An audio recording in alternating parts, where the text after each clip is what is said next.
Concerned texts from ex-buds after seeing shades of me in the Joker film. Spoiler alerts abound. Still the only one laughing at your own material.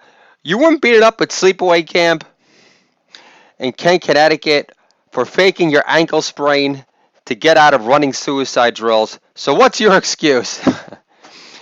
They say you're considered crazy until you make it.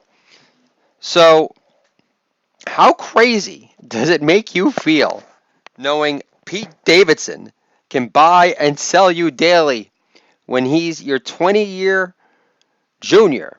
You know, the rebound boy toy pinup for Generation Z. So when the Joker suffocates his mother to death with a hospital pillow, did you feel strangled by despair knowing the Joker's mother thought less of her son's comedy ambitions than your mom does? Joker could have been Bruce Wayne, but you were born with a silver spoon in your mouth in Scarsdale, New York, and got to take your SATs untimed. So what's your excuse for taking so long to make it as a comedian already? Killing on Kimmel should be enough. So we hired Bill Simmons ages ago to write jokes over you. Look at it this way. You never would have come up with 30 for 30 on your own. I love the new Joker movie. There hasn't been a prior Joker movie, but I think it's going to win every award known to mankind, and it deserves that distinction. Joaquin is amazing. I'll still never get over that phone call. Most people have heard it when he was calling 911 after his brother overdosed. So definitely had a lot of dark, deep-rooted pain to draw from in this pick, and he's superb. So this is a monologue titled "White Hipster Supremacists," all inspired from a concert that I saw on Halloween night.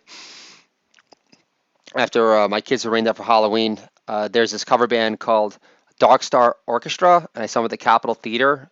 And Dark Star is known for playing like famous sets by the Grateful Dead, and this is a set from February 18th, 1972, and it was amazing. I'm not gonna bore you to death in minutia, but they close with Werewolves of London, Ow! And it was amazing. And they opened up with Bertha, and it was a really great time. And at one point I was in the bathroom, and someone had mentioned Kanye, and everyone got like very tense. A bunch of white guys got tense, and then I'm leaving the bathroom, and I made some comment. I said, is it me, or was that entire bathroom crowd guilty of white hipster supremacism? And I got a laugh, and it inspired this title. So, White Hipster Supremacists. So here are some jokes, people. Trump changed his permanent residence to Florida because a sanctuary city who changes the name of the rink he turned around in Central Park is overrated. Can we start blaming the winter repellent culture of New York City on de Blasio yet? Met a groovy hot deadhead gal at the Capitol Theater in Port Chester, New York, for a Dark Star Orchestra Grateful Dead set from '72, which I mentioned before. In the end, I won't do anything about it. Still, I wanted to inhale her whole on the spot. I'd explode at tip-off, singing, "Sunshine Daydream, you're my sexual healing." The Grateful Dead did sing Dancing in the Streets. They did that cover, not when I saw them. And I second that emotion, which I think is really cool. Why is the trans community freaking out over the song, "Dude Looks Like a Lady"? Steven Tyler turns the other cheek and takes a peek, proclaiming with surging lust, "Oh, what a funky lady, and I like it, yeah." So did Richard Pryor. Can I get a holler for a new A+ trans joke addition to my eventual killer set that will be showcased in my long-awaited debut stand-up comedy album, live at Hayfields, killerset@gmail.com. Holla!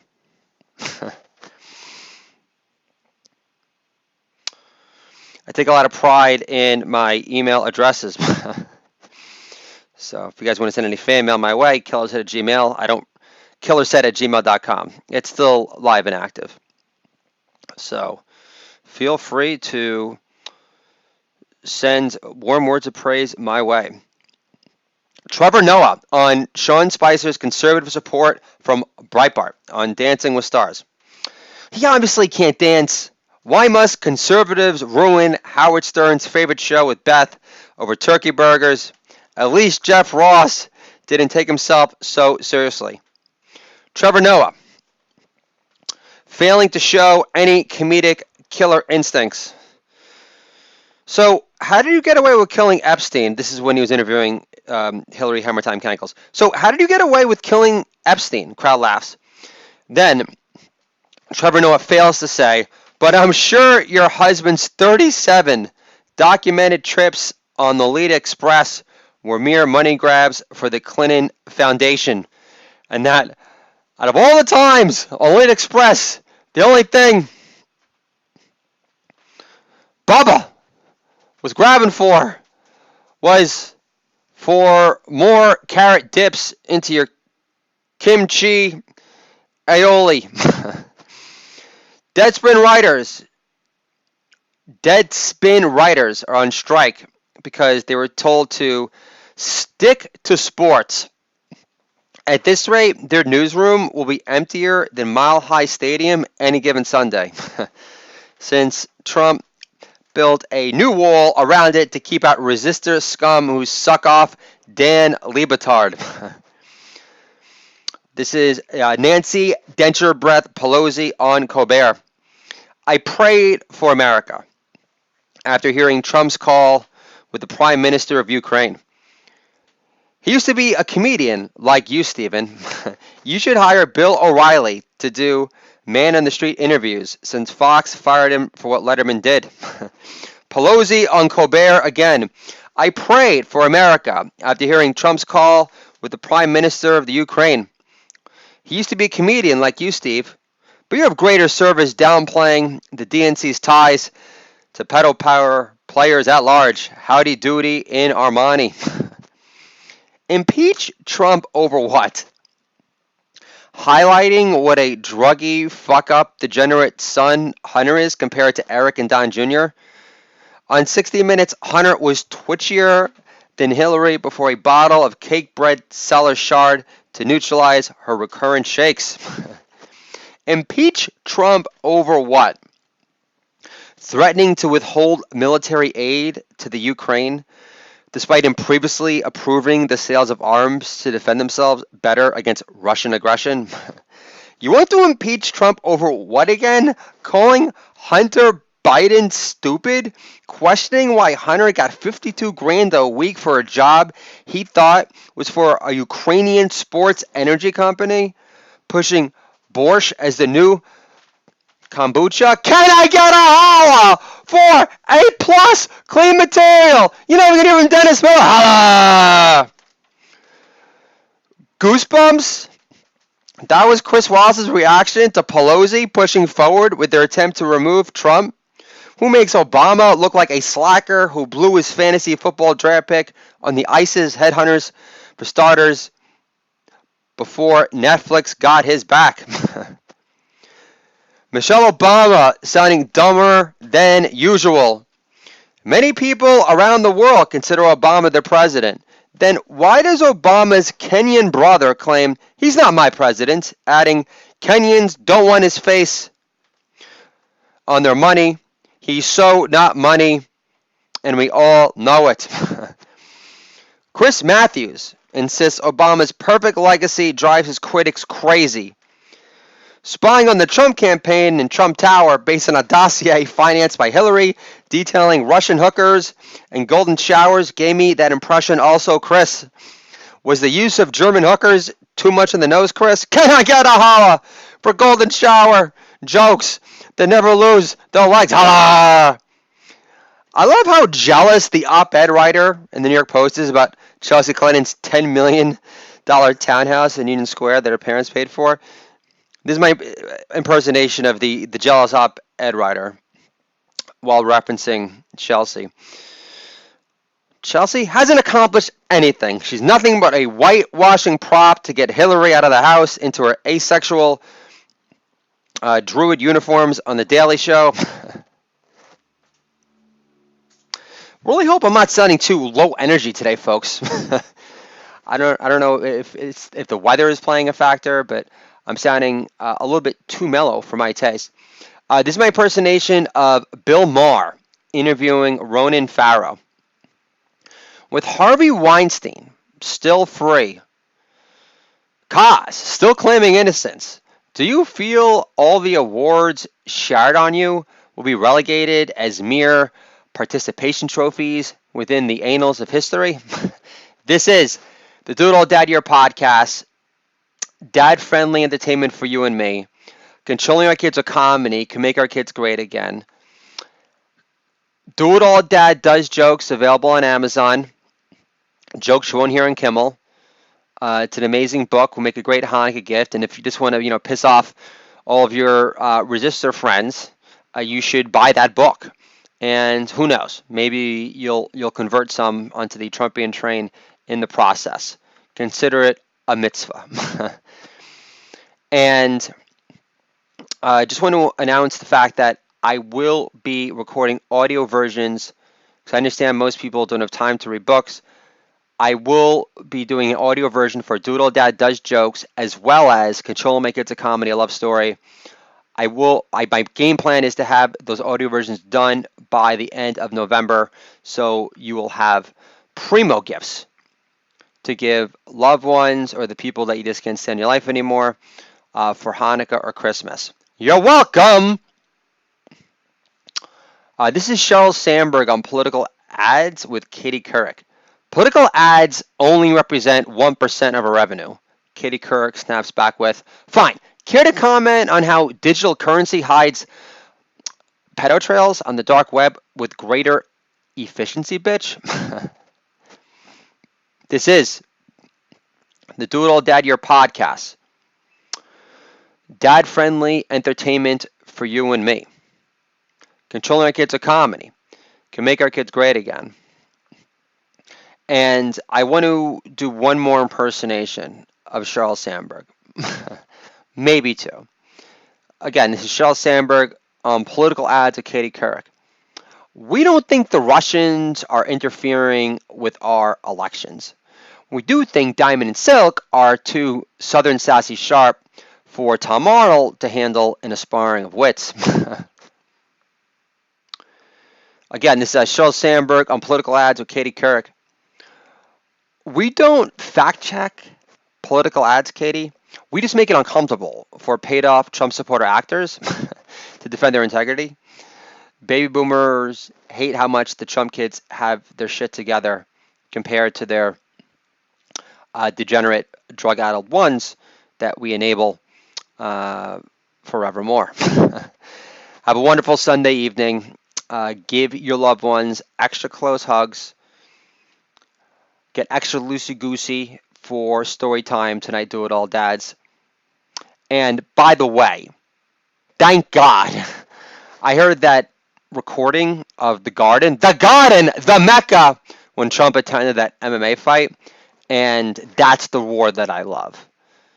And deep down, I know that New Yorkers that aren't truly the scumbags would attend an MMA fight, so that's one thing. Definitely wasn't like a Stevie Nicks crowd. We're backstage. They're clamoring to meet Hillary, and they're leaning in close and whispering to Hillary, tell me lies, tell me sweet little lies. Definitely a different crowd. But I just want to say thank you, New York City, for making me proud of you again. I have not fallen out of love out of my dear New York yet. And though it does kill me that as a whole, that our president is now officially going to be changing his permanent residence to Florida. It's an end of an era. Trump is responsible for turning around New York City in the 70s. It was a total dump. He turned around the woman rink. And, New Yorkers should be very proud of the fact that we have this president that's fighting for our freedoms, our protections, our prosperity. and he's doing a kick-ass job. And he's a scrapper from Queens, and anyone that thought that any Trump supporter was crazy for believing in a man working for free who wanted to right the previous wrongs of past administrations. But anyone thinking that those Trump supporters were just racist kooks who were pissed off about losing jobs to Julio, who was never threatening to take over my IT headhunting job at Robert Half. So it's a ridiculous assertion. Last time I checked, Trump had won. I think he got like 30% of the Hispanic and African American vote last time, and it's going to be like twice as much this time. He's done a great job, and those rallies, some people call them like the MAGA bubble. They're not bubbles, okay? Abraham Lincoln said that the voice of the people is second to God, and I'm not calling Trump God, but he has successfully tapped into the voice of the people. And when you hear that collective roar, that is the true representation of America. Not all the hysterical, hate-filled rhetoric chatter on Twitter or on CNN or on MSNBC or on The View. Again, Abraham Lincoln, the voice of the people is second to God. And that's why the deep state and Nancy Dencherbeth Pelosi and all the pedophiles and all you freaking scumbag resistor globalist pieces of shit are shitting in their collective boots because the chickens have come home to roost. The Pfizer report's not even out yet. We all know what the crimes were. And there is no way, after this man, Donald Trump, who's very dear to my heart, after his family's been threatened with arrests, various acts of violence have been made towards his family, there is no way that these true, evil, perverted perpetrators of justice will go scot-free. Because if they do, Americans as a whole will never be able to trust our justice system again. And there is no freaking way that the big Donald is going to allow that to happen on his watch. Godspeed. I got my popcorn ready. And keep on punching, Mr. President. America loves you for it. Long time! And I'll talk to you guys soon.